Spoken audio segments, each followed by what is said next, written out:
Morning, everyone. It's 8:41, and it's Thursday. And it's Thursday, so it's claims day. This is video number 1545.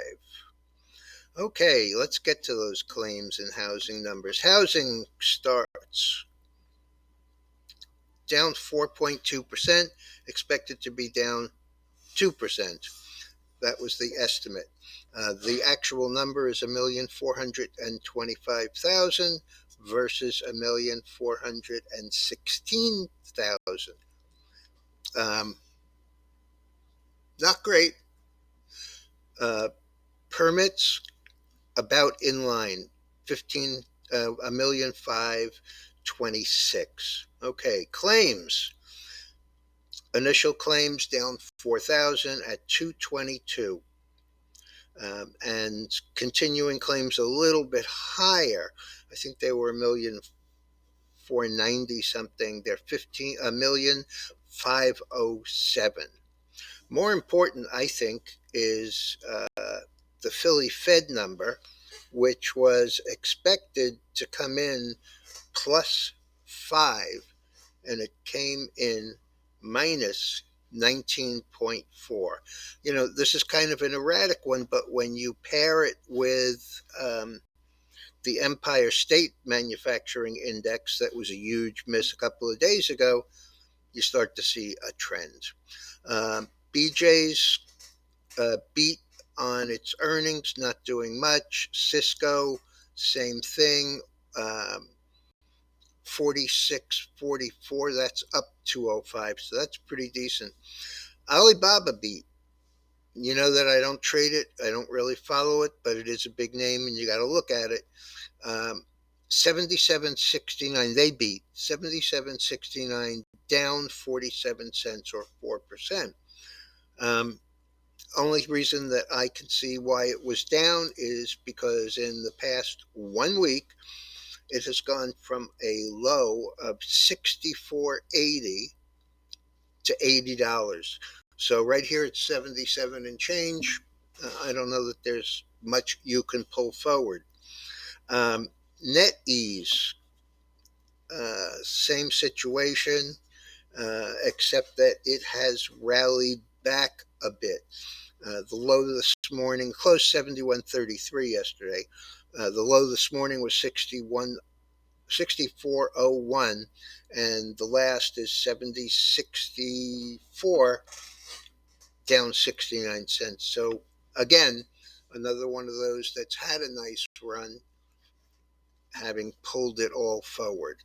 A couple of other little statistics that I want to mention. I know that I mentioned that a couple of days ago when it came out, but I'm going to mention it again.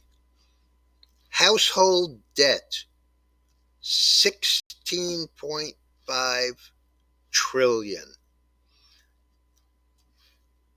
Savings rate down. Credit card debt up to 351 billion. And they keep saying how strong the consumer is. Guess what, guys? It's going to be a problem. I've never seen so many ads for buy now, pay later from individual stores. It's just unbelievable. FTX continues to add numbers to the losses. This morning it was the Indonesian sovereign fund, 275 million. And these people clearly did no homework. Okay, to do no homework when you take a shot in the market, with a couple of hundred or a couple of $1,000 worth of risk, even then you do your homework. Okay, chart on the screen. The dollar came awfully close. I mentioned this when it happened. Came awfully close to that rising 200-day moving average. Bounced and closed 2/3 up on the range. Had a quiet little inside day yesterday with an inconsequential loss. And today higher low, higher high. I think that we could get possibly all the way back here to the 109, 110 area, even if it's going down. Let's see what other markets are doing.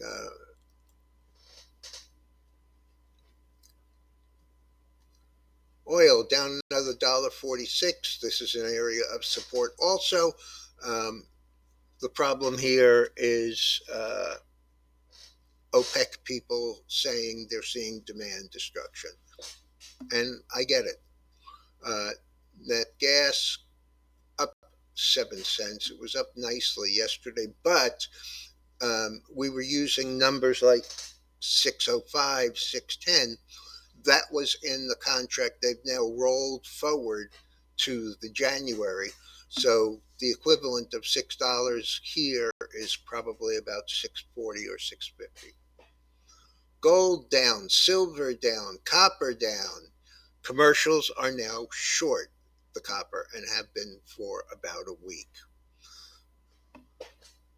Stock futures down 46 in the S&P. Um, to give you an idea, Nasdaq is down 180 or 170. I'm sorry. Dow down 350. Let's see, S&P down 49, and we still own the SPXU calls. That's the inverse. The problem here, we have the long bond continuing to give up. But more importantly, and I can't stress this enough, the 2 to 1 keeps getting, 2 to 10 keeps getting worse day by day by day. We are at 4 decade lows, and that number is roughly 68 basis points negative. All right, folks. By the way, there'll be no daily note and no closing comment. I may try a closing comment, but the futures won't have been closed, but stocks will. All right.